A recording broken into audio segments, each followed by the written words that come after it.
Hi, fight fans, welcome back again to another episode with the African Fighters. And on today's episode, we'll be looking back at the much anticipated matchup between Alex Pereira versus Israel, the last stylebender, Adesanya. Alright, now the build up to this event was massive, an interesting match between Gilbert Burns and Jorge Masvidal set the tone for this match. And then off step Israel Adesanya. Alright, now everything for this matchup was really intriguing and interesting.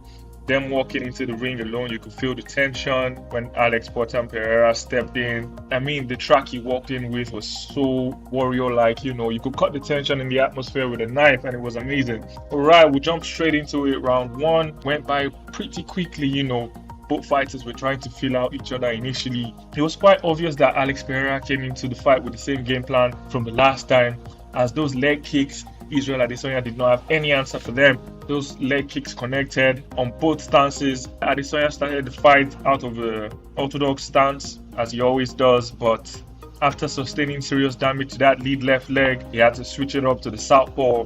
And even when switching to the southpaw, the leg still continued to take damage.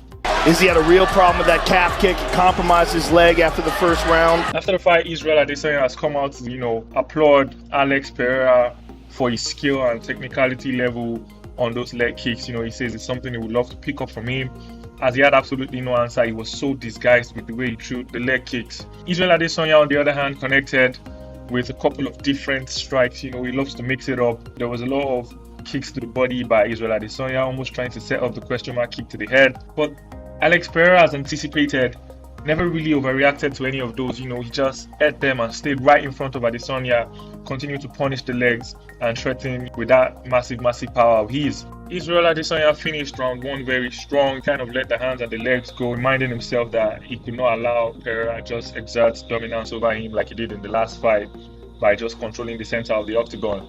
Adesanya refused to give up completely on, controlling where and how the fight would take place. And also during round one, the arena was pretty quiet. Like, people were tense. People were just really hyped up for the fight. And once the fight finally started, there was so much tension. You could feel it in the crowd. You could feel it in the arena. They were just waiting for who was going to make the first mistake. It was a really amazing fight to watch. Round one went by pretty quickly. As both fighters admitted to post-fight, it felt like they were just in the moment, and then round one was over. Round two started, and Alex Pereira got right back to what he was doing, destroying the lead leg of Adesanya with those leg kicks. And he did it so well, and it was so perfectly timed. It worked to Israel's advantage in the end, because after landing one of those leg kicks, Israel's leg buckled a couple of times, and then he supposedly took cover, as he said post-fight, playing possum, pretending to be hurt. And then I think Alex Pereira got a little bit carried away. I thought in his head he would have seen scenes of, the last fight in round 5 where he had Israel up against the fence covering, and then he was able to finish the fight. But that was not the case in this fight. I think he went for the finish a little too soon, assuming that Israel Adesanya was no longer there. But he was wrong. Adesanya was waiting for the perfect opportunity to unleash, and he got his chance. After Alex Pereira connected with a knee and a couple of right and left hooks to the body, Israel Adesanya responded with a 1-2 punch, left jab, right overhand, beating Alex Pereira to the left hook, rocked him, bounced back off the cage, and then hit him with a powerful right hand that sent the Brazilian flying to the ground. He proceeded to land the killer hammer fist, and the referee jumped in there pretty quickly, as Israel won this fight in outstanding fashion to bury his demons and, reclaim UFC middleweight gold. And the path to gold in the middleweight still goes through Israel Adesanya after all has been said and done. It was interesting to see post-fight that Israel was filled with joy. He had a lot to say, and all of those things he was saying, you could feel that it was coming from deep inside his heart. He was really happy. I hope every one of you behind the screens or in this arena can feel this level of happiness just one time in your life. But guess what? You never feel this level of happiness if you don't go for something in your own life. We also saw the petty side of Adesanya doing the cheeky celebration that Alex Pereira, 7-year-old child, did a long time ago while they were still kickboxers.